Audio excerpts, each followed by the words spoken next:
भगवंत उद्धवाला सांगतोय, उद्धवा अरे हित काय आणि अनहित काय आहे का नाही, हे सामान्य रूपात पशु पक्षाला कळत नाही का? पशु पक्षाला जनावराला कळत नाही आपले हित कशाचे आणि अनहित कशाचे, सामान्य रूपाने आहे का नाही? जर हित आणि अनहित जर जनावरांना कळलं नसतं तर दावे तोडून ढोरं हिरव्या ताऱ्यात गेलेच नसतील, बरोबर आहे का नाही? वाळा तारा त्यांच्या समोर असतो का नाही टाकलेला, पण तो न खाता ते दाव तोडून कुठं जातात? हिरव्या ताऱ्यात, आहे का नाही? आपण जर चारा नेले तर ते धनाकडेच का पळतात? इकडे चांगलं हिरवं गवत असतं ना, पण धनाकडे पळतात, कारण त्यांनाही कळतं की ते खायला चांगलं आहे.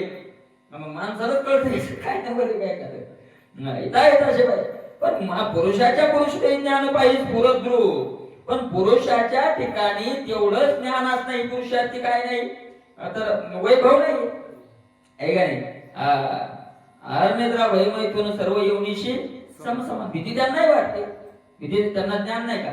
मला ज्वरांना जर जनावरांना ज्ञान नसतं, कुत्र जर जवळ आलं दगड उचलू नका, नुसते खाली वाकायचे, कळतं का नाही?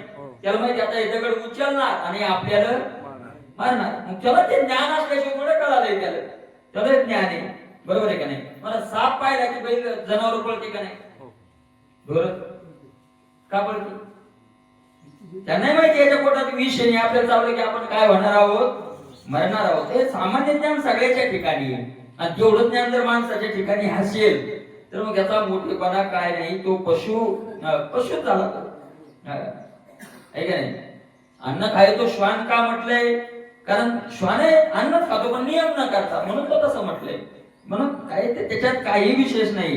अरे आपण पहिले साडी फिरत होते, साडी बरोबर आहे ना? साडी आता जरा साडी कमी झाल्या, आणि त्यात नळे असायचे, नळे. मग आपण नंतर नागरी धरायचो, ते नागरी धरल्यावर मला ते नागर जितका खोल जाईल तितक्या खोल साडी असायच्या. ते कोण नेल्या खाली?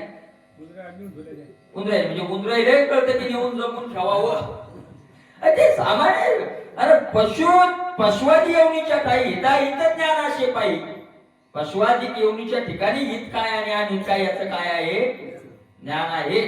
अशा प्रकारे आहे. माणसाच्या ठिकाणी तेवढं ज्ञान असणं म्हणजे माणसाचा मोठेपणा नाही, आहे का नाही? अरे जे कर्म करीती मी देई तिने तऱ्हेने ते नाही, हे ज्याचे ज्याचे ठाईने थोरत पाही कळत असे. काही शास्त्राची गरज नाही, त्यात भगवंत म्हणतात उद्धवा मी जे कर्म करतोय या कर्मानं माझा उद्धार होणार आहे का मी नरकाला जाणार आहे, मी तरणार आहे का नाही तरणार, याच्याकडे कळतं. येणारी माणसं सुद्धा म्हणतात आमचं काय, आम्ही तर नरकाला जाणार आहे लोक, म्हणजे त्यांनाही कळतं की आपण हे करून कुठं जाणार आहोत? नरकाला. आपल्याला काय कळतं? त्याचं त्याला सगळं कळतं, आहे का नाही? का कळतं? कारण मुळात आपलं स्वरूपच ज्ञान स्वरूप आहे. मुळात आपण अज्ञानी नाहोत मुळात. का आपल्याला ज्ञानाची अपेक्षा आहे माहितीये का? मला एवढी बुद्धीला ज्ञानाची अपेक्षा आहे. एखाद्या गाडीत आपण चला, गाडी निघाली आणि अचानक ब्रेक मारलं आणि ड्रायव्हर मला सगळे उठून उभे राहतात, काय झालं म्हणजे तिथं काय झालं हे जाणून घेण्याची प्रत्येक बुद्धीला काय, प्रत्येकाला कुठं जर 4 लोक जमले तर माणूस धावत जातो का काय झालं तिथं, काय आपल्या फायद्याचं काय आहे? पण बुद्धीला ज्ञानाची आश आहे, तिला ग्रहण करावं वाटतं ज्ञान.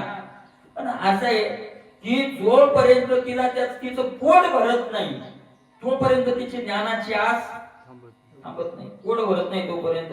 आणि बुद्धीची ज्ञानाचं पोट ब्रह्मज्ञानाशिवाय भरत नाही.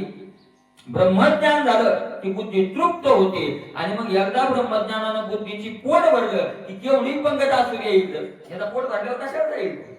माणसं म्हणते ना अहो 2 घास खा, अहो 2 घास खा, अहो खूप पोट भाजलेली, तो म्हणतो सोनं दिलं तरी खात नाही. म्हणजे सोनं म्हणजे सोन्या एवढं मूल्यवान जरी तुम्ही पदार्थ आणला तरी खात नाही का? आता काय झाली? तृप्ती झाली, बरोबर आहे का नाही? आणि एकदा का बुद्धीची तृप्ती झाली की पुन्हा ती विषय ज्ञानाकडे धावत नाही. हे अवघेचे ज्ञानी गेले जेणे स्वप्ने, ज्ञानोबा म्हणतात विषय ज्ञान हे सगळे त्या ज्ञानानं काय करून टाकले? स्वप्नवत करून टाकले. अशा प्रकारे स्फुरद्रूप पाही कळत असे, आतूनच स्फुरण होतं ते योग्य आहे का अयोग्य आहे. म्हणून पहा तुम्ही कोणतेही काम करत असताना आतला आवाज एक येतो, आणि तो आतला आवाज जाणून जर आपण कार्य केलं तर आपल्याला अडचण येत नाही. आतल्या आवाजाच्या विरुद्ध काम केलं आता कधी कधी एखादं कार्य असतं, पुढचा माणूस मोठा असतो पण आतला आवाज म्हणत असतो योग्य नाही रे, बरोबर नाही, हे करणं बरोबर नाही. हे पण आता पुढच्या माणसाच्या दबावात म्हणा, प्रेमात म्हणा, आपण जसं बोलतो पण आतला आवाज आपल्याला सांगतच असतो की हे योग्य नाही. आणि यालाच म्हणतात स्फुरद्रूप ज्ञान. याला स्फुरद्रूप ज्ञान. आपल्या आतून ऑटोमॅटिक ते काय होतं, स्फुरण होतं. आणि ज्याला त्याला ते आहे प्रत्येकाला. सांडोनी अशुभ वासना जो न करी विषय कल्पना, तो आपला गुरु आपण जाणणार की आता ना चुकविली. आपला गुरुच आपण येतो. कोण आहे आपला गुरु? आपण. महाराज सांडोनी अशुभ वासना, अशुभ वासना ज्याच्या जीवनातून काय झालेली आहे, निघून गेलेली आहे. शुभ वासना जी राहिलेली आहे. शुभ वासना, अशुभ वासना काय महाराज ऐका, आपण असा अर्थ जर घेतला, असा अर्थ घेता येणार नाही की संसारात चांगला तऱ्हेनं धन कमवणं ही शुभ वासना आणि वाईट तऱ्हेनं धन कमवणं ही अशुभ वासना. तर एवढी शुभ आणि अशुभ वासनेची व्याख्या मर्यादित नाही. भगवंताविषयीची वासना म्हणजे वासना कोणती आहे? शुभ वासना. आणि याचे यावत विषयाची अनुकूल प्रतिकूल विहित निषिद्ध याचे यावत विषयाची वासना म्हणजे काय आहे? अशुभ वासना. अशा प्रकारे आहे.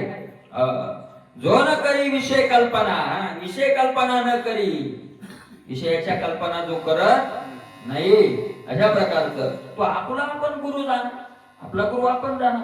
तो त्याला दुसऱ्या गुरुची गरज नाही. तो त्याचाच काय होतो मग? गुरु होतो. दुसऱ्या गुरुची काही गरज नाही. नरक यातना चुकविली, कारण त्याच्याच विचारात त्याची नरक यातना काय केली? चुकवली. जो न कंटाळाला जन्मगर्भाशी, जो कंटाळाला जन्मगर्भाशी, मरमरो बगला मरणाशी, आधी लागली मानशी, जन्म मरणाशी नासावया. कंटाळाला, जो कंटाळा, ज्याला ईट आला, कशाचा वीट आला?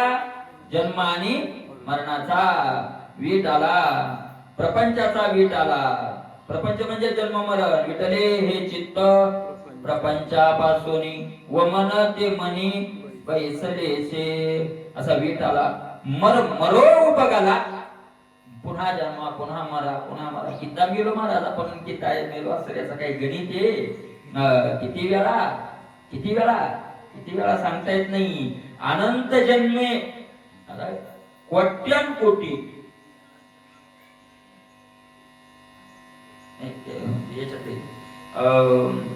किती जन्म झाला फेरा, गणित नाही जी पडलो आवरती ओरा.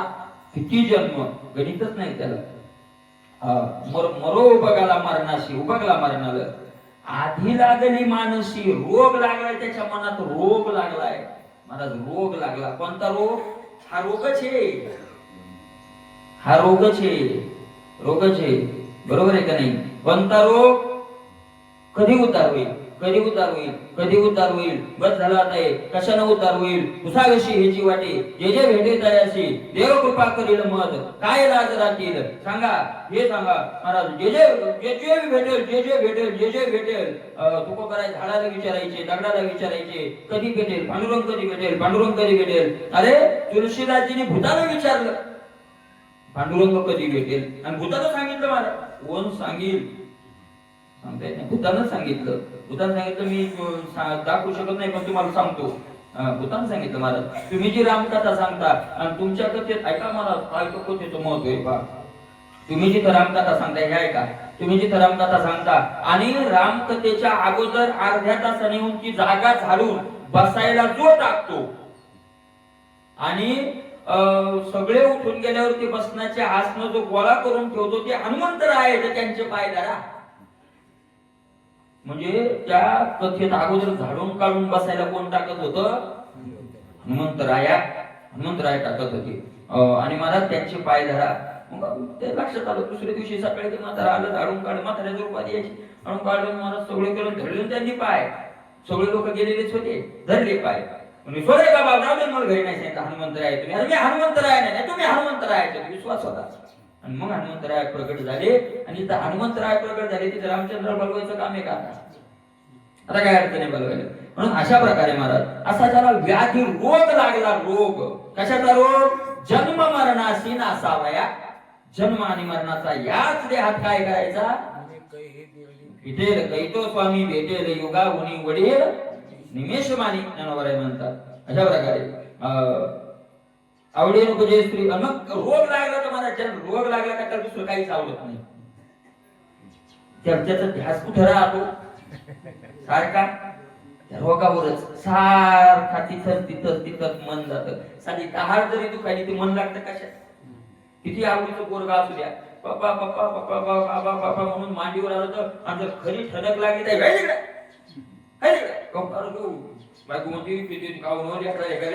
काय करू जीव चाललाय लेकराला. म्हणजे साधी दहाड दुखायली तर लेकराला जवळ घेऊ दे नाही. बरोबर आहे का नाही. आवडीन उपजे स्त्री पुत्राशी. मी बघत नाही सांगितलं पुढची गोळी तशी. आवडीन उपजे स्त्री पुत्राशी निद्रा न लागे आहारनिशी काळे ग्राशीले आयुष्याशी निज हिताशी न दे केले. आवडीन उपजे स्त्री पुत्राशी. म्हणजे तो स्त्री आणि पुत्राची आवड राहत उपजे तयारच होत नाही आवड. कारण त्याला कळायला लागतं त्याला आहे का नाही. निद्रा न लागे आहारनिशी. रात्रंदिवस त्याला झोप लागत नाही. पोती सोडून पोती तेवढी लागती बुवा. रात्रंदिवस त्याला झोप लागत नाही. सारखी तळमळ जेव्हा लागली तळमळ व्यथा. अशा प्रकारे सारखी त्याला तळमळ लागते. तळमळी चित्त घातली खापर फुटत असे पहिलाही. अशा प्रकारे सारखं खापरात लाय बाहेर टाकून टाक तुका बरायचं दृष्टांत मार. जीवना वेगळी मासोळी तैसा तुका तळमळी. अशा प्रकारचा आहे. निद्रा न लागे आहारनिशी का काळे ग्राशीले आयुष्य. काय झोपून काय फायदा आहे. काळानं आयुष्य काय केलं खाल्लं आयुष्य जात आहे पहा. काळ जपत से महा स्वहिताचा गोरवा. ठीक आहे ना. ज्ञानी श्री हरीच्या असं म्हणतात ना सारखी तळमळ. सावधान निज हिताशी न दे जे. मी काय हित केलं कोणतं हित केलं. अशा प्रकारचं आहे का नाही. तुझे तो लाज येते लाज वाटे चित्ता तुझा मनविता दास. गोडी नाही रस बोलले सारिकी. मला तुका बराय जेव्हा लोक भक्त म्हणाले का जग चालवावं काय आम्ही आता पोटची भरावे जग चालवावे भक्त म्हणून. अशा प्रकारचं आहे देवा. निज हिताशी न दे जे तुझेच तुझची रे कथा. काळे गेलेली बाल्यावस्था तारुण्याच्या ग्राशीला मातान वार्धक्य होता लागला असे. आणि सावध करतायत आपल्याला. पाय ना तू विचार कर ना तुझ्या द्याप्ता बालपणा कधी गेला तुला कळालाय का. अरे बालपणा कोण्या दिवशी तारीख जसं आपण वाढदिवस करतो तसा एखादा वाढदिवस कोणी केलाय का. कशाचा वाढदिवस आहे की बालपणा गेला होता तारुण्य या दिवशी आलं होतं त्याचा वाढदिवस आहे. लहानपणा या दिवशी संपला होता या तारखेला तरुणपणा सुरू झाला होता. त्या दिवशी तरुणपणा संपला होता आणि म्हातारपणा लागला होता. अशी तारीख काय काय. कधी बालपणा गेला कधी तारुण्य आलं कधी वृद्धाप्य आलं हे ज्याचं त्यालाही कळत नाही. काहीच कळत नाही मला. तारुण्याचा ग्राशीला माथा. पण तारुण्य काय ठेवलंय का हे खाऊन टाकलं आणि वार्धक्य भवंता लागला असेल. वार्धक्याचा फवडा मात्र आता काय झालेला आहे लागलेला आहे. केवळ वार्धक्याचा जरंगा त्याशी काळू लागला पैगा. आयुष्य व्यर्थ जात असे वेगान हा निज नाडू जगा कळेना. केवळ वार्धक्याचा जरंगा. आणि महाराज मग फसला तो कशात जाळ्यात कशाच्या वार्धक्याच्या जाळ्यात तो फसला. पण महाराज वार्धक्याचं जाळ संपलं का. म्हातारपणा काय अडचण नाही. कशाचा म्हातारपणा संपलाय. त्याशी काळू लागला पाहिजे. त्याच्या पाठीमागे पुन्हा काय लागलेला आहे काळ लागलेला आहे. तोंडाला राम सुद्धा येऊ दे. काळे पुरविली पाठी वर्ष झाली तरी काळ मला सोडायला तयार क्षणाकाळ काय का नाही. आयुष्य व्यर्थ जात असे वेगा. आणि वेगानं हे आयुष्य चाललंय. आणि कसं चाललंय पुन्हा व्यर्थ चाललंय. हा निज नाडू जगा. पण युरोप महाराज लोकांना कळेना गेलं. क्षणा काळू जात असे व्यर्थ. काही न साधे जी परमार्थ. जन्म मरणाचा आवर्तन पुढे अनर्थ रोकडा. क्षणक्षणा काळ जात असे व्यर्थ, क्षणाक्षणाला काळ काय व्हायला लागलाय, चाललाय पण जाणारच आहे काळ. अरे एक लक्षात घ्या, भजन केलं तरी काळ जाणार आहे आणि नाही केलं तरी काळ जाणार आहे. पण जाणार आहे त्याच्यात काय सांगायची गरज आहे, ते काय सांगायची एवढी गरज आहे? चाललाय ना, व्यर्थ चाललाय याची चिंता आहे. काळ तर चाललाय, काळ जाणारच आहे. काळ आपल्या हातात नाही, आपल्याला धरून ठेवू शकत नाही. मला त्याचा विचार नाही तर काळ जाण्याचा विचार नाही, व्यर्थ चाललाय याचा विचार आहे. क्षणाला काळ तर काय व्हायला चाललाय, पण मला देवाच्या तिथं फुकट काळ चालला. इथं अडचण कुठे आहे? फक्त काळू जात तसे व्यर्थ. व्यर्थ काळ कोणता आणि सफल काळ कोणता त्याचं सांगताय. काही न साधेची परमार्थ, परमार्थ न साधे. महाराज भगवत प्राप्तीचं साधन न करता जो काळ जातो तो किती करोड रुपये मिळवण्यात गेला तरी कसा गेला? मग व्यर्थ गेला. आपल्याला यम धर्म विचारणार आहे. तुकोबाराय यम धर्म कुशेत या दोषी अशी कार्य शेवाशी चुकले ती कथा पुराण कीर्तन होते तो मा कान डोळे मुख, कान डोळे मुख संताची संगती. काय कमी केलं होतं तुम्हाला? काय कमी केलं होतं? सगळं दिलं होतं ना. न धराचं चित्ती सांगितलंय होतं, ते का धरलं नाही म्हणा तसं. दोषी अशी यम धर्म कुशे काही न साधेची परमार्थ, जन्म मरणाचा आवर्तन पुढे अनर्थ रोकडा. पुढे जन्म मरणाचा भावरा तयार आहे आणि तो अनर्थ आहे, स्पष्ट अनर्थ आहे रोकडा. स्वर्ग नरक कर्म ब्रह्म सर्व प्राप्तीशी मनुष्य धर्म, याला गेली तेजुनी पाप करण मोक्ष धर्म धरावा. स्वर्ग नरक कर्म ब्रह्म चौ प्राप्तीशी मनुष्य धर्म. महाराज मनुष्याला चारही प्राप्त्या करता येतात.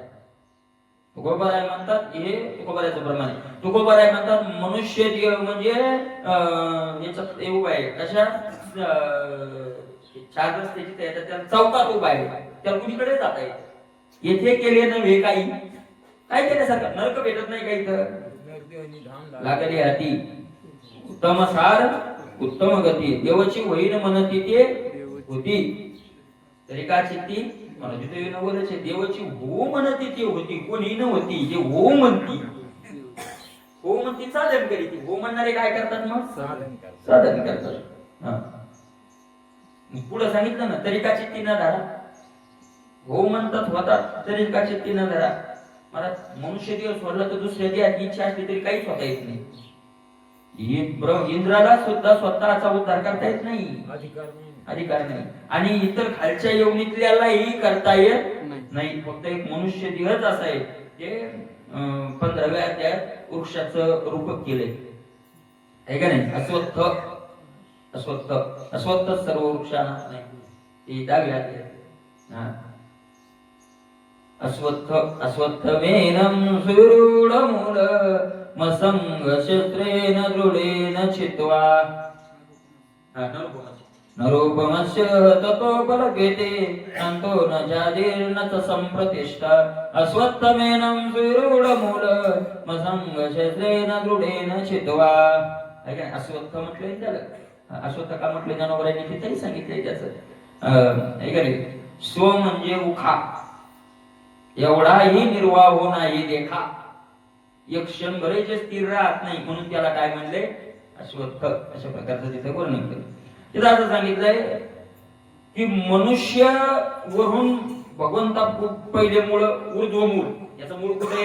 वर आहे. आणि वरून फांद्या खाली आल्या तर कुठपर्यंत आल्या? मनुष्य लोकापर्यंत आल्या. आणि मनुष्य लोकापर्यंत ते झाड आल्यावर दुसरी महाराज मूळ मनुष्यच झाला. दुसरं मूळ कोण? या वृक्षाचं मानव आहे. आणि मग तिथून काही ती मूळ झालं, तिथून काही फांद्या खाली गेल्या, पुन्हा खालून काही वर गेल्या. आणि पुन्हा माऊलीने तिथं वडाचा दृष्टांत दिलाय, पारंब्याचा, आहे का नाही? त्या ज्या पारंब्या त्याच खाली आल्या की त्याच्याच मूळ झाले. आणि पुन्हा त्याच्यातून ते झाड काय झालं? आणि काही फांद्या आडव्या घुसल्या. रजोगुणी फांद्या खाली गेल्या, सतोगुणी फांद्या वर गेल्या. नाही, रजोगुणी तमोगुणी खाली गेल्या, सतोगुणी फांद्या वर गेल्या. आणि रजोगुणी कशा शिरल्या? मग आडव्या शिरल्या. तर अशा शिरल्या की माझारीचा कोणता कोंडी. त्याचं ते हे करावं लागलं. काय करावं लागलं? शासनाला कायदा करावा लागला. हम दो हमारे. आता एकच आहे, हम दो और हमारे दो नाही, हमारा एक. अशा प्रकारचं. फक्त मुस्लिमाला नाही ते कायदा, हिंदूलाच एवढाच त्याचा फरक आहे. अशा प्रकारचं. त्यांना 11 झाले तरी चालतात आणि त्याच्याने लागतच. केवळ वार्धक्याचा जरंगा. अरे कुठेही जाता येतं इथून. स्वर्गालाही जाता येतं, नरकालाही जाता येतं, ब्रह्मप्राप्ती करता येते. आयुष्याच्या साधने सच्चिदानंद एवढा अधिकार नारायण, एवढा अधिकार नारायण दिला. एवढा अधिकार नारायणानं काय केला? दिला. तैसे येण्याची शरीरे शरीरा येणे सरे किंबहुना येर झाले. येण्याची शरीरे येणे नाही, येण्याची बस, दुसरी नाही. चकारात्मक. म्हणजे खाली जायला लागले, काही वर जायला लागले. अशा प्रकारे चहू प्राप्तीशी मनुष्य धर्म. चहू प्राप्ती, इथं चहू प्राप्ती म्हणजे 4 पुरुषार्थाची नाही. स्वर्ग, नरक, ब्रह्म, कर्म. कर्म म्हणजे मनुष्य. स्वर्गाला जाता येतं, नरकाला जाता येतं, मनुष्यही होता येतं आणि आपण ब्रह्मप्राप्ती ही मूळ स्वरूपालाही जाता येतं. इथं कुठं जायचं त्याचं त्यानं ठरवायचं. अशा प्रकारचं ते आहे. याला मग काय करा? जर तुम्हाला ऊर्ध्वगती मिळवायची असेल, अधोगतीला नसल जायचं. किती अधोगती होती महाराज? किती 80 होती. तृण लोह लोष्ट अशा दगड माती इथपर्यंत जातात. याला जे तेजोनी पाप कर्म. मग काय करा? पाप कर्म टाकून द्यावं आणि मोक्ष धर्म धरावा.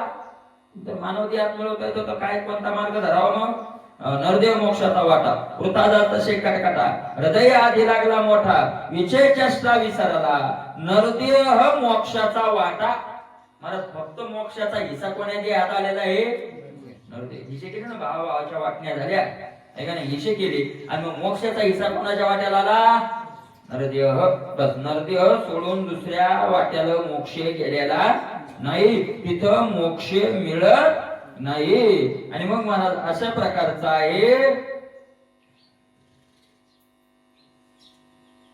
वृद्धा जात असे कटकटा. अरे अरे अरे, कटकटा म्हणजे अरे अरे, हे काय जायला लागलं? फुकट चाललं. फुकट चाललं म्हणजे मोक्ष नाही मिळवला. मनुष्य देह काय गेला? फुकट गेला. फुकट गेलं. का फुकट गेला? हृदय आधी लागला मोठा आणि विषय चेष्टा हृदय आधी लागला मोठा. ज्याच्या हृदयात असा रोग लागला मला, तो विषय चेष्टा विसरला. त्याच्या सारखा अरे अरे आपला देव फुकट चालला, मोक्ष मिळवायचा. संत वाक्यानं मला सतत श्रवणानं त्याच्या लक्षात आलं आणि तो सारखा लागला आणि मग विषय चेष्टा विसरतो महाराज. आपोआप तो विसरून गेला. प्रत्यक्ष लक्षणे अनित्य, संसार दिशेना शिवंत, या लागे तो नवी आसक्तन वय विरक्त योगी. प्रत्यक्ष तो महाराज लक्षण पाहतो संसाराचे. विचार केला तर लक्षण प्रत्यक्ष दिसतात. महाराज जे प्रत्यक्ष आहे त्याला दुसऱ्या पुराव्याचे काय नसते, गरज नसते. फक्त ते आपण त्याचा तशा बाजूने विचार करत नाही. प्रत्येक नाण्यावर 2 बाजू असतात. एका बाजूने विचार करून चालत नाही. तर विचार कोणी करावा लागतो? दोन्ही बाजूने करावा लागतो. दोन्ही बाजूने करावा लागतो. आपण एकाच बाजूने विचार करतो. महाराज आपण संसाराची अनुकूल बाजू पाहिली, त्याची प्रतिकूल पाहिलीच नाही. म्हणून आपण आनंदाने त्याच्यात. जर त्याची प्रतिकूल बाजू निघाली दिसली, साधा आपण कपडा घ्यायला गेलो महाराज, असा चांगला कपडा दिसला तर दुकानदार चांगला आपल्या याच्यातला असला, चांगला कपडा दिसला, तो मला नाही मला हाच द्या. तो म्हणतो हा घ्यावा, पण हा 2-3 महिन्याच्या पुढे टिकणार नाही. बरं माणूस काय म्हणतो मग दिसण्याला काय? कारण त्याची दुसरी बाजू कळाली ना. आता दुसरी बाजू, जोपर्यंत दुसरी बाजू कळत नव्हती तोपर्यंत ते बरं वाटत होतं. तसं संसाराची दुसरी बाजू ज्या दिवशी आपल्याला लक्षात येईल त्या दिवशी आपल्याला इथं उभंही राहावं वाटणार नाही. अशा प्रकारचं आपल्या लक्षात येत नाही. संतांनी लक्षात आणून दिलं. संतांनी आपल्याला प्रत्यक्षाचं ज्ञानही करून दिलं. अरे पाय ना, अजा मेला, पंजा मेला, बाप मसना गेला, देखत देखत ना तू पण तो तैसा. प्रत्यक्षात आणून दिलं आहे का नाही? आपण म्हणतो सुद्धा एका हात असा एकाची दहने सावध त्या गुन्हे काय ना काय माया आहे महाराज म्हणतात. संतांनी वर्णन केलं. आपण माणसं नेऊन फुकतो, पण आपल्याला एक दिवस कोणी फुकणार आहे याचं आपण डोक्यात येत. अशा प्रकारचं संसार दिशेना शिवंत दिसतंय नाही. याला की तो नव्हे आसक्त, पण त्या साधकाला ते दिसल्यामुळे त्या तो आसक्त हो रक्ताची येते. त्याला नजर कोणती प्राप्त झालेली आहे? विरक्ताची नजर. आणि मग तो आसक्त होत नाही याच्यात. काय होय विरक्त ये भोगी, इथल्या भोगातून तो काय होऊन जातो, विरक्त होतो. वैराग्य याची परी अनुमाना परलोक भोग भावना आतळून येते मनांना नश्वर पतना जाणून. आणि जसे इथल्या विषयाचं त्यानं मोजमाप केलं तसं स्वर्गातील भोगाचंही मोजमाप केलं. आहे का नाही? पाहिलं मोजून. आणि मग त्याच्या लक्षात आलं जे जे कर्म धर्म नाशिवंत लगती का असार असार माफ केलं ना, मोजून पाहिलं ना त्यांनी. हे असार आहे, खोटं आहे, मिथ्या आहे, नको आहे आपल्याला. याची परी अनुमानाने केलं ते. परलोक भोग भावना, परलोकातल्या भोगाची भावना अशीच झाली या विषय. आकळून येते मनान नश्वर पतना जाणून. नाशिवंत आहे, आपलं पतन करणार आहे, म्हणून ते सुद्धा ते मनाला आतळू दे. तेथे दुष्चित्त जनी घडो देशी. हे कृपा करील गोविंद काय तुटेल भोगंद काय देते तो निर्बोधन प्रमाण परमानंद जेणे होय. आणि मग सारखी तळमळ का काय कृपा करील गोविंद, हे तो स्वामी भेटेल. कैदी कृपा करील तो. नाही नाटक सुद्धा म्हटलंय ना, ऐशे तुम्ही सांगा संत जन करा समाधान चित्त माझे. कधी देव कधी कृपा करेल, कधी कै खंड येईल कर्म पर्षतील धर्मा धर्म कासयाने कळे वर्म मनवनी श्रम वाटत काय मी उद्धार पावेन काय कृपा करील नारायण. असं सांगा. सारखी तळमळ ज्याला लागली काय हे स्थिर येईल बुद्धी काही इष्ट नाही की मध्ये दरिले ते जाईल सिद्धीन शेवट तो कधी. ऐशी चिंता करी सदा सर्व काळ रात्रंदिवस हेची तळमळ. तळमळ कशाला करायची? लात मारीन तिथं पाणी काढीन तुका म्हणे नाही आपुले बळ. लात मारीन पाणी काढीन इकडे म्हणायचं तुका म्हणे नाही आपुले बळ. देणे पावेन फळ निश्चयसी, निश्चयसी फळ पावेन. असं काय नाही तिथं आपलं बळ नाही. अशा प्रकारचं आहे. मग कधी तो भगवंत माझ्यावर कृपा करेल. काय कृपा करेल बोध काय तुटेल भावबंध संसाराचं बंधन काय देखील तो निज बोध. कधी ते मुळा ब्रह्मज्ञान प्राप्त होईल. आणि काय होईल त्या ज्ञानानं? परमानंद जेणे होईल. या ज्ञानानं काय होईल? मला परमानंद होईल. परम म्हणजे श्रेष्ठ. ब्रह्मानंद म्हटले त्याला, नित्यानंदही म्हटले. नित्यानंदा पुढे आनंद तो कोण? विषय सुख बाई बापुढे देक्षे येते न सरेची वैकुंठ सदन त्रिकुट वने हो. हे कृपा करेल. कधी कृपा करेल? धाव पावगा श्री हरी कृपा करी दिनावरी मद उद्धरी भवसागरी भक्त कैवारी श्रीकृष्ण. आणि तो सारखा म्हणतो धाव पावगा श्री हरी. धाव देवा धाव. कृपा करी दिनावरी माझ्यावर काय करा तुम्ही? कृपा करा. मज उद्धरी भवसागरी माझा भवसागरातून उद्धार करा. कारण भक्त कैवारी श्रीकृष्णा तुम्ही भक्ताचे काय आहात? कैवारी आहात. जैसी जीवनावे गळी मासोळी तैसा बोधा लागी तळमळी प्रेम पडी भराच्या मिळेन देहन सांभाळी सर्वता. जीवनावे गळी मासोळी तैसा बोधा लागी तळमळी. सारखा तळमळतो. पाण्यातून मासा बाहेर फेकला, बाहेर फेकला मासा पाहिला 7-8 दिवस फिरून येतो तो सप्ताह खाऊन एखादा. याचा सप्ताह काय काय नुसता उड्याच मारतो. बरोबर किती टायमा उड्या मारतो? अर्ध्या तासांचा ताण लागते का? बाहेर फेकणं मरत होता. पावरच नाही सावतो. त्या दिवशी समुद्रातून लाट पडली नाही की मासे पडते बाहेर. मला ते असे सगळे त्या समुद्राच्या कडीला असे उड्याच मारणारा मासे दिसणार. बरं ती उडी मारता मारता एक उडी का पाण्यात पडली की झाला शांत. किती लवकर शांत होतो. कसा उडी मारून मारत असाच होतो तो. तसा तैसा भाव झाला की तळमळी. तसा ज्ञानासाठी तळमळ तळ. प्रेम पडी भराच्या मिळेन देहन सांभाळी. इतकं प्रेम होतं महाराज त्याचं त्या भगवंताशी त्या ज्ञानाशी की देहन सांभाळी. ब्रह्मानंदी लागली टाळे कोण देहा ते सांभाळी. कोण माझ्या देहाची मज नाही. देह जावो अथवा राहो. देहाचं कोण आणि म्हणले महाराज आहे का नाही? देह न सांभाळी सर्वता एक ज्ञानोने नरते हा मुकले एकी नव्हे म्हणून उपेक्षिले एक ज्ञान गर्वे गेले आणि एक भुलले विषयार्थी. आणि महाराज काही काहीला काय झालं मग हे नाही कळालं. एक नेनोनी नरते हा मुकले, नरते आता आले पण प्राप्तीला मुकले का? नेनोनी. मनुष्य देह कशासाठी मिळालाय, काय करायचंय आपल्याला, याच्यात फळ काय मिळवायचंय नाही कळालं, आहे का नाही? एकी नव्हे म्हणून उपेक्षिले. काही म्हणले कोण म्हणलं तुम्हाला देव मिळाला हे करा, ते कळालं म्हणजे सांगितलं कोणीतरी. याकाला माहितीच नाही, जंगलातच राहिला तो, त्याला माहितीच नाही, तो गेला.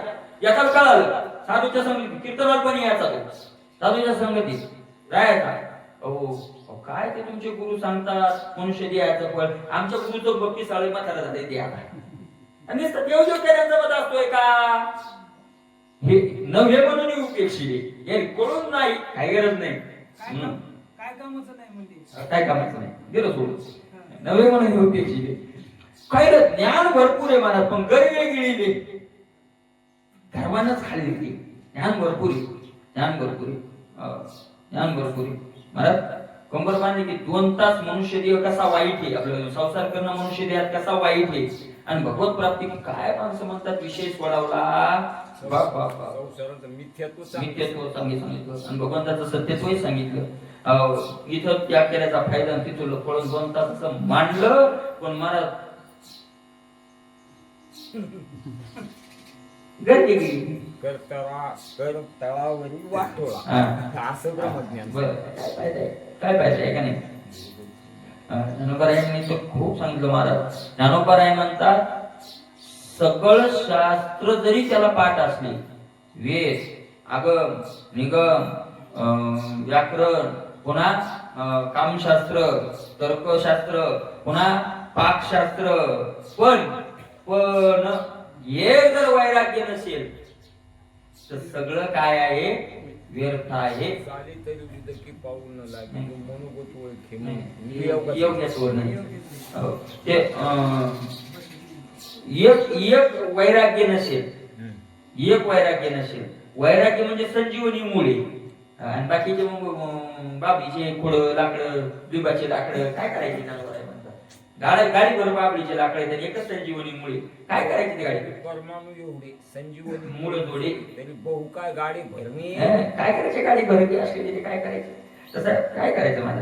अशा प्रकारचं ज्ञानगर्भ केली म्हणजे ज्ञानाचाच काय झाला, गर्व झाला. एक बोलले विषयार्थी, आणि काही मग विषयाच्या आसक्तीत काय झाले, बोलले आहे का नाही. मला हे ज्ञानाचं वर्णन आहे. गर्वे आणि विषयार्थी हे दोन्ही ज्ञानाचं वर्णन आहे. काही ज्ञानी विषय आसक्त नाही, तर रुपयाची गरज नाही, घेत नाही, तुम्ही पायावर टाकले तरी घेत नाही, पण गर्व आहे त्याचा, ते चालत नाही, ते चालत नाही, हे का नाही.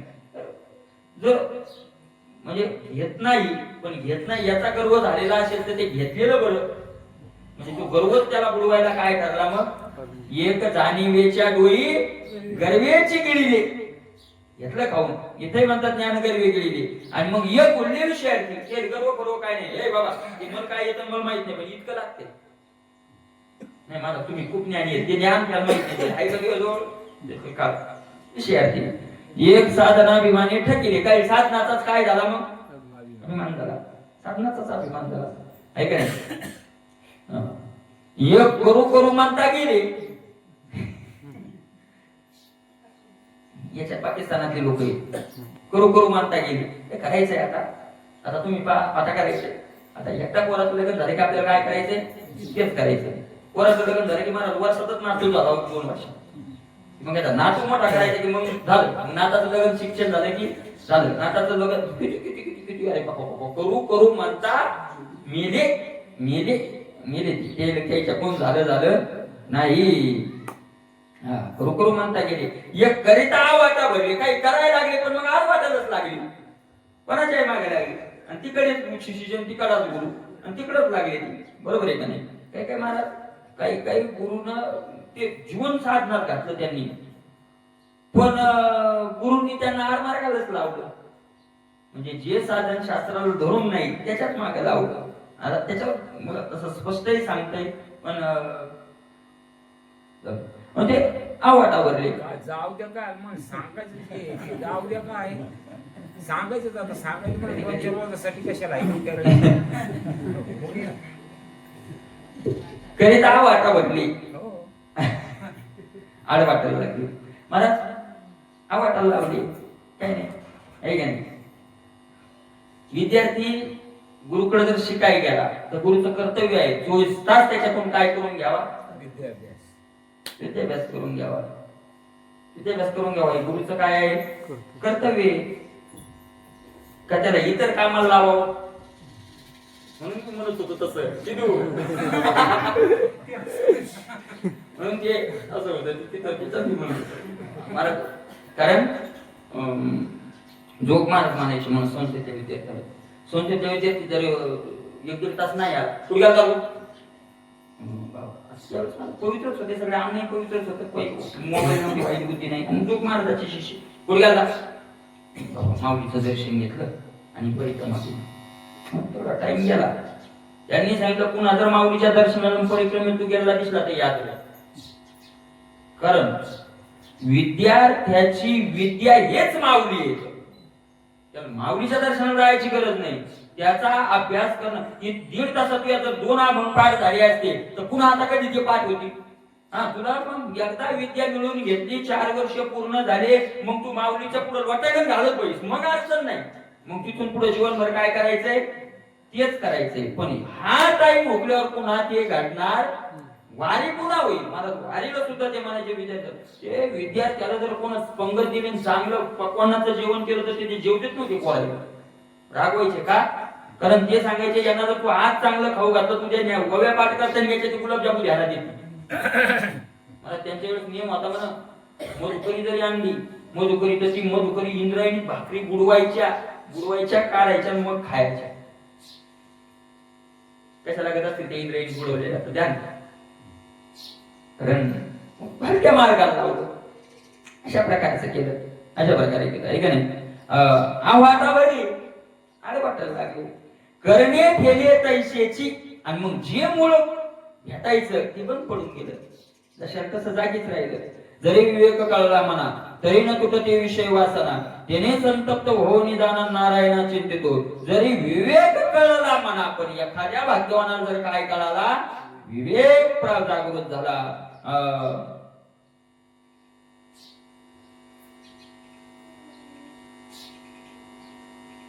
तरी न तुटते विषय वासना.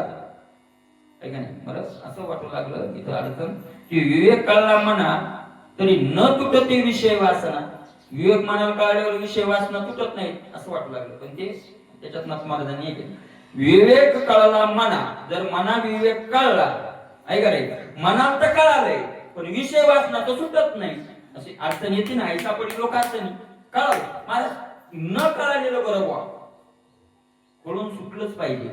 पण कळालंय आणि सुटत नाही मग भक्तांना गोड लागत नाही, लात मारा इतका पावर. मग त्याला मंद वैराग्य झालतच ते नुसतं. त्या साधकाला काय करते मग झालत राहत. त्याने संतप्त होऊन आणि मग तो सतत काय राहतो त्या संतप्त तापल्यालाच राहतो. तापलेला म्हणजे आतून भोगायची इच्छा होत नाही आणि भोगायची इच्छा होत नाही आणि त्याग लात मारण्या एवढं वैराग्य नाही, एवढा त्याग नाही. अशा प्रकारे म्हणून नुसतं वैराग्य कामी नाही आणि नुसता विवेकही कामाचा. विवेकासहित मला एक सांगा, जे व्यसनी लोक आहेत यांच्याजवळ वैराग्य नाही का? हे मला वैराग्य पैसा नाही, घराचा विचार नाही, घराचा विचार नाही, वैराग्यच आहे ना, पण विवेक नाही त्याच्या पाठीशी. बरं महाराज आपल्याजवळ विवेक आहे पण काय नाही वैराग्य नाही. वाटतंय राव कोणाला काय कराव, कसं सोडाव म्हणलं की ते मंद वैराग्य. काय वैराग्यच नाही. विवेका वाचून वैराग्य काय आहे? वैराग्य वाचून विवेका वाचून वैराग्य आंधळे पांगळ अशा प्रकारचे ज्ञान हे विवेक वैराग्य हिने ब्रह्मज्ञान केवळ आंधळे अधिकारी जाण नाही सन्मार्ग देखणे पण वृथा परिभ्रमण तयाच. अशा प्रकारचे आंधळे काय फायदा आहे त्याचा? हे नसेल तर दोन्ही पाहिजे, विवेकही पाहिजे आणि त्याच्या पाठीशी काय पाहिजे, वैराग्य. आणि ते वैराग्य कसं पाहिजे, धगधगीत, असं मेलेला इस्तू नाही, धगधगीत ज्वाला अग्नी जायचं, जसं अग्नीच्या धड धड धड धड ज्वाळा. मला अग्नीच्या ज्वाळाचं उदाहरण का दिलं तुको बरायचं माहितीये का, ज्वाळा जर अग्नीच्या धरल्या त्यात तुम्ही वलय फेका वाळले फेका काय होतं, जळत. तसं त्याच्यात काही फेकलं त्या वैराग्यात तर काय होतं, भस्म होतं. मुलाचं प्रेम असो, पत्नीचं प्रेम असो, धनाचं प्रेम असो, ग्रहाचं प्रेम असो, कोणतंही प्रेम असो, फेकलं की जळालं, फेकलं की जळालं, अशा प्रकारचं आहे. त्याने संतप्त होऊन या जाणार. मग काय करतो तो, नारायणा चिंतितो. मला असं वैराग्य नाही तर आपल्या जवळ एक युक्ती, म्हणजे संतांनी आपल्याला त्याच्यातही मार्ग सांगितला, नारायणा त्याच्यातच राय. पण नारायण देवाचं चिंतन केलं की देव आपोआप त्याला देत राहतो, देत राहतो. अभयम सत्व संशुद्धीर, त्याचा अभय काय होतं मग, वाढत राहतं, अशा प्रकारचं होतं.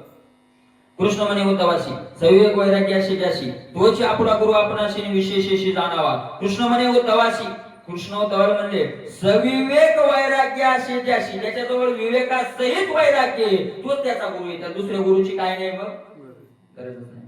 वैराग्य त्याच्याजवळ, वैराग्य त्याच्याजवळ, तोच त्याचा गुरु आहे, तोच त्याचा गुरु आहे. आता मला काय, आता तर वैराग्य विवेक हे सगळं हळूहळू हळूहळू काय व्हायला लागले, संपून चालू नाही. ते शिष्यातून सांगितलं नवल वाटायसारखे.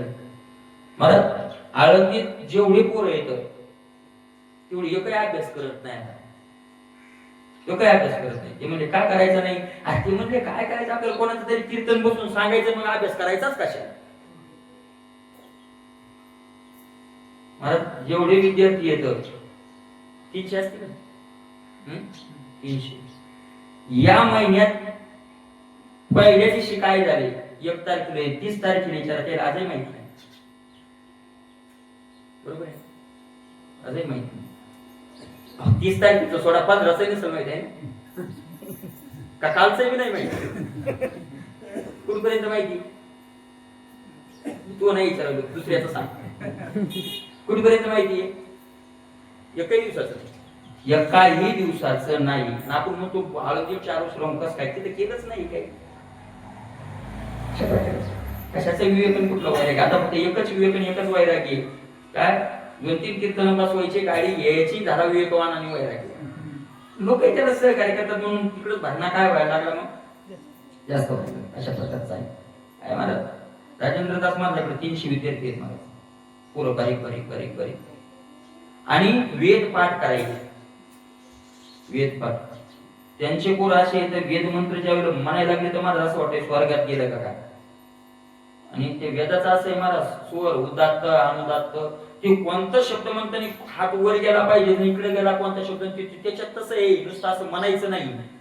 तर ते पूर्ण इशारे ते सगळं करून त्यांनी सांगितलं 300 विद्यार्थ्याचा जर वेद पाठ झाला आणि एकानं जर पुन्हा 300 केले तर वेद मारणार, तळमळ आहे त्यांची, आणि ही खरी तळमळ आहे. आणि 300 पोराकडून वेद ते काय करून घ्यायला लागले आज पाठ, काही काहीचा पाठ झालाय, ते पुढे गेले, पाठ झालेले ते तिकडं ज्याच्या ते क्षेत्रात ते कार्य करायला लागले. आणि मग पाठ झाला की ते सांगतात तिथून जा, आता तुम्ही तुमच्या क्षेत्रात काय करा आणि हेच करा की कोणा पुढे दुसऱ्याला काय करायला लावा, वेद त्याचा धंदा करू नका. किती मोठं कार्य आहे. त्यांच्या अंतरातून तळमळे की वेद जिवंत राहिले पाहिजे, अशा प्रकारचं. आपलाच आपण गुरु आहे महाराष्ट्र, ज्याचं विवेकन वैराग्य काही त्याचं हे नाही.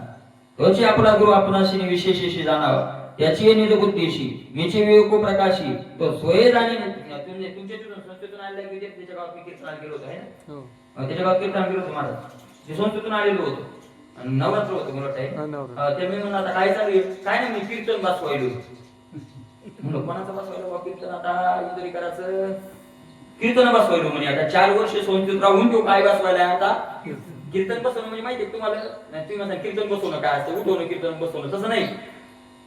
कोणाची तरी मोबाईलवर ऐकायचं आणि त्यानं जसं सांगितलं तसं पाठ करून सांगायचं, याला म्हणतात कीर्तन बसवणं. कोणाचं तरी काय करायचं, ऐकायचं असंच म्हणायचं. त्या दिवशी एका विद्यार्थ्याचं कीर्तन झालं होतं, 4 वर्ष संस्थेत राहिले बरं का, मी होतो टाळ घेऊन. अरे त्यानं काय केलं कीर्तन लिहिलं, कोणाचं ऐकलं होतं काय माहिती, भाग्या भुंग्याच ऐकलेलं होतं, कारण त्यात सिद्धांत काही नव्हता, जरा हेच होते. मग ते लिहिलेलं होतं आणि मग पाठ नाही झालं. पाठ व्हायला बुद्धी लागते ना, ते काय मला नकल करायला अक्कल लागते. नकल काय कोणाला जमते का, नकल करायला अक्कल लागल का नाही. मग त्यानं काय केलं, फोटो काढून घेतले आणि मग ते काय करायचं आहे ते पुढचा मुद्दा, त्या तितका मुद्दा पाहत याच्या पुढचं काय, आणि मग तितकं सांगत होते मोबाईल खिशात ठेवलं, मग विठ्ठल विठ्ठल म्हणजे पुढचं पाहत आणि मला मधात काय झालं, त्याच्याकडून 2-3 पानं टाकले गेले काय कॉलेज. आणि स्टॉपच झालं जाग्यावर. पुढं काय जाग्यावर स्टॉप, ते स्टॉप झालं. मी त्याला 1-2 मिनिटं स्टॉप होऊ दिलं आणि लगेच प्रमाण म्हणलं त्या विषयाचं. प्रमाण म्हणलं की मग त्याला ते आलं, ते हात सुनावलं आलं, ते 3दा झालं पहा असं. पण बसणारे लोक खाली बसल्या बसल्या डायरेक्ट तोंडावर म्हणजे महाराज तुम्ही होते म्हणून नाही, ते मला त्याचे ऐकल करू लागलं. त्या लोकांना कळालं ते सगळे लोक काही विडे असतात ऐकणारे. आणि मग 4 वर्ष राहून काय फायदा. हे 4 वर्षे असे येतं की त्याला अन्न पाण्याचा विचार नाही, देहाचा सुद्धा विचार नाही. आणि काय विद्यार्थी, महाराज एक विद्यार्थी होता, एक सांगतो फायदा काय त्याचा. एक विद्यार्थी होता महाराज राजस्थानचा, आळंदीला. ते त्याचा खूप मोठं चरित्र आहे आणि ते त्याचे ना झाली मित्रता. तर त्यानं गाथा ज्ञानेश्वरी पाठ केली, गाथा ज्ञानेश्वरी. तर ते तिकडून रुसून आलं होतं. योग भ्रष्ट महात्मा असतं. पुण्याला आलं, पुण्याला ते आळंदीला गेलं. साधू होते तिथे वारकरी गेलं त्या आळंदीला. घाटावर बसलं 6 वाजता आणि तंबाखू खाऊ लागलं. ते तंबाखू विषय निघला होता, ते तंबाखू खाऊ लागलं. एका संस्थेचे विद्यार्थ्याला तंबाखू खायचे पण जवळ वापरता येत नाही. ते आलं त्याच्याकडे, दर्शी द्या बरं. मग काय अशा आहे काय रडू लागलं. मग राहायचं नाही, ते विचार आपल्या संस्थेत. ते संस्थेत गेलं, तिथं संस्थेत गेलं, कदम माऊलीची भेट झाली. योगच माऊलीची कृपा. आणि जे पाठ करायला लागलं, त्यानं सांगितलं महाराज एका रात्री ज्ञानेश्वरीच्या 90 ओव्या आणि 25 आपण पाठ करायचा. तर त्यानं सांगितलं एवढी उष्णता वाढली, जागरण आणि पाठवण अन्न बरोबर खाण्याचं ध्यान नाही खाण्यावर. त्यानं सांगितलं जीभ फुटली तर सगळ्या जिभेतून चुकलं की रक्तच पडू लागलं. जीभ जर बाहेर काढली तर जिभेतून काय पडू लागलं, रक्त बाहेर पडू लागलं. त्यानं सांगितलं महाराज कदम माऊलीनं दवाखान्यात नेलं, छोट्या माऊलीनं दवाखान्यात नेलं पुण्याला आणि सांगितलं 2 महिन्यात तुला काहीच पाठ करायचं नाही, कारण मरशील तू अशानं होईल. तर तेव्हा त्यांनी मला बंधनं घातले आणि तरी जमत ते म्हणजे पाठच करावं वाटलं. तर मग माऊलींनी त्याला महिनाभर संघच ठेवतो. ते आता कशामुळं, पाठ करायमुळं नाही, डॉक्टरना सांगितले मरतही पोरगं नाही तर असं याचं जीभ सोडून जाईल. आणि मग पुढं हळूहळू गाथा ज्ञानेश्वरी पाठली. आता ते ऋषिकेश असले तिथं पुढचं संस्कृतचं शिक्षण मला ते शास्त्रीय व्हायला तिथे. आणि मोठं विद्वान, वयच नाही त्याचं काही, ते मोठं वय नाही, 25-27 वर्षाच्या हिशोबात असं. तर त्यानं सांगितलं आता मी तिकडे मोठमोठ्या कथा करतोय हिंदी भाषेमध्ये, मोठ्या कथा. आणि त्याचा फायदा सांगते की वव्यांप्रमाणे मी तिथं सांगतोय, म्हणजे त्याचे अर्थ सांगतोय. हे ज्ञानेश्वरीचे दृष्टांत सांगतोय, गाथ्यातले दृष्टांत. तर तिथले जे विद्वान आहेत आमचे गुरु, ते विचारतात हे कुठून आणले, हे कुठून आणलं, कारण त्यांनी हे वाचलेलं नाही. या विषयाला एवढे समर्पक दृष्टांत कुठून भेटले. विद्वानाचं विद्वान आहे महाराज, विद्वान आहे. काय विद्वान सर्वत्र पूज्यते, सर्वत्र विद्वानाची पूजा होते. अशा प्रकारचं आहे ते. म्हणजे कशा करता सांगितलं, हे फक्त तुमच्या करता सांगितलं. पुढे गेले त्यांनी जाई झाले. आता आमचं काय जाऊ द्या, सोडून द्या. अरे नवलच ते डालगत निर्माण झाली तिने एवढी, अशा प्रकारचं झालं. नवल नाही, हे नवल आहे. मलाच नवल वाटत होतं. आपण काही दिवस गाथा सांगितला होता, बरोबर आहे ना, काही दिवस गाथा सांगितला होता ना. मी तर त्याविषयी सांगितलं होतं, त्या गौतमी पाटील इतका म्हणतात महाराज गाजेल नाही काय त्याला काय प्रारब्धावर येते. अन्नमान धन येतो अशा प्रकारचे. पण ज्ञान मिळवणं याच देही घडतं ती, अशा प्रकारचे. तो आपला पण गुरुदान आणि तो आपलाच काय मग गुरु आहे. कृष्ण म्हणे उद्धवाशी सविवेक वैराग्य असे ज्याची, तोच आपला गुरु आपण असे विशेष जाणावा. त्याचे निज उद्देशी मेचे विवेको प्रकाशी, तो सूर्य जाणे निर्बोध असे निज मानस विवेके. ऐका आता हे महत्वाचं आहे मला जीव होईल. माणसं म्हणतात आपण नेहमी म्हणतो कोणाकडे जावं, कोणाला विचारावं, कोणाला गुरु करावा. भगवंत कोणाला सांगायला लागले कोणाकडेच जाऊ नका, कोणालाच विचारू नका, फक्त माझं चिंतन करत राहा. घरी बसल्या चिंतन करत, पण इमानदारीने चिंतन करत राहा. तसं जर चिंतन केलं तर त्याची निज बुद्धीशी मीची विवेकू प्रकाशी. त्याच्या बुद्धीत विवेकाचा प्रकाश कोण करतो? मीच करतो, मीच. तो स्वये जाणे निज बोधाशी. त्याला ज्ञानही जायला कोणाकडे जायची गरज नाही, स्वये जाणे, स्वतः ज्ञान त्याला प्रकाशित होतं. जो चिंतन करतो त्याला, कारण वरी साधन चिंतनाचं सांगितले, चिंतन करतो त्याला. अशा प्रकारचं आहे निज मानसी विवेके. आणि त्याच्याच मनामध्ये काय जागृत होतो? मग विवेक जागा होतो. काही गरज नाही त्याला कुठं जायची न्यायची. ज्याशी जायचा भाव त्याशी मी तैसा देव, यार्थी संदेहून उद्धापा आहो न धरावा. त्या 2-3 दिवस प्रेमान बाबाने एका प्रश्न विचारला, त्याने सांगितलं तुझे सगळे प्रश्न सुटते, तूच तू हे सोडतो, फक्त तू भजन करत राह. तुला कोणाकडे प्रश्न सोडायला जायची गरज नाही. अशा प्रकारे ज्याशी जायचा भाव त्याशी मी तैसा देव. मग येता येत आमाम प्रपद्यंते तांस तथैव भजाम्य. आहे की नाही? जो जायचा माझ्या ठाई भाव तुम्ही भाव जायचा माझ्या ठाई धरा, तैसाच मी खरा तुम्हाला. तसा भाव तसा देव. तुम्हाशी कळू द्या माझा साच भाव, तुमचाच जीव तू मागवाय. तुम्हाला भावे जायचा तैसा हरी. भावी जायचा तैसा, जसा भाव तसा तसा देव तो तोच आहे, पण भाव बदलला आहे का नाही? ना तरी कळे या कळवटी आपुलाची बोलू त्रुटी, परिसाद होणी उठी निमित्त योगी. आहे का नाही? ज्ञानोबाने त्याच्यावर दृष्टांत दिलाय, कसा आपला भाव आपल्याला कळतो. एखाद्या ठिकाणी मला असे आवाज दिला का तिकडून डबल आवाज येतो. अशी जागा आहे काय काय ना, एखाद्या गेलो आपण डोंगरावर आवाज येतो, तर मग आपण राम म्हणलं तर तिकडून कृष्ण आवाज येतो का? राम म्हणलं की रामच येतो. जसा इकडून आवाज तसा तिकडून आवाज, तसा जसा इकडून भाव. आणि ज्ञानोबाचा दृष्टांत आहे. तसाच तिकडून काय येतो? जे पेरलं, ज्ञानोबाचा दुसराही दृष्टांत आहे, जे पेरलं तेच निघालं. असं आहे.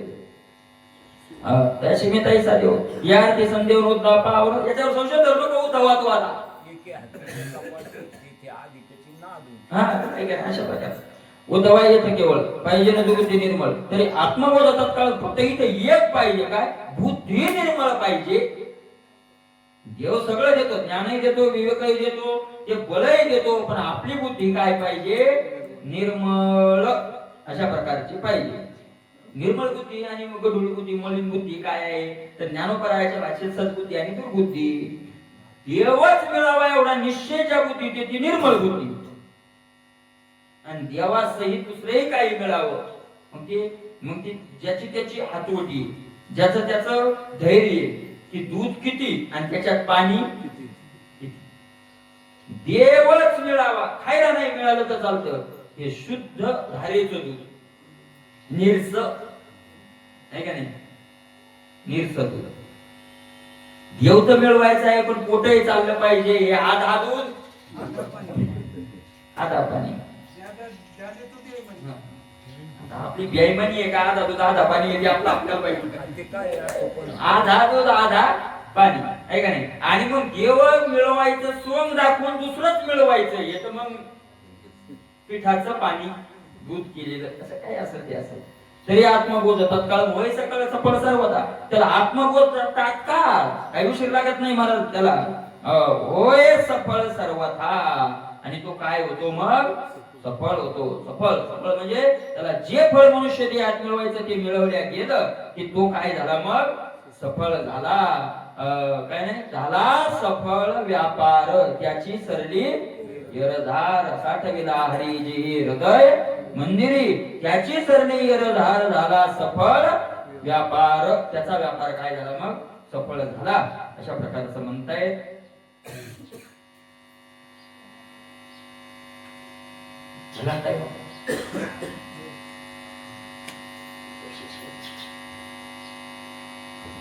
पुंडलिक विठ्ठल श्री ज्ञानदेव.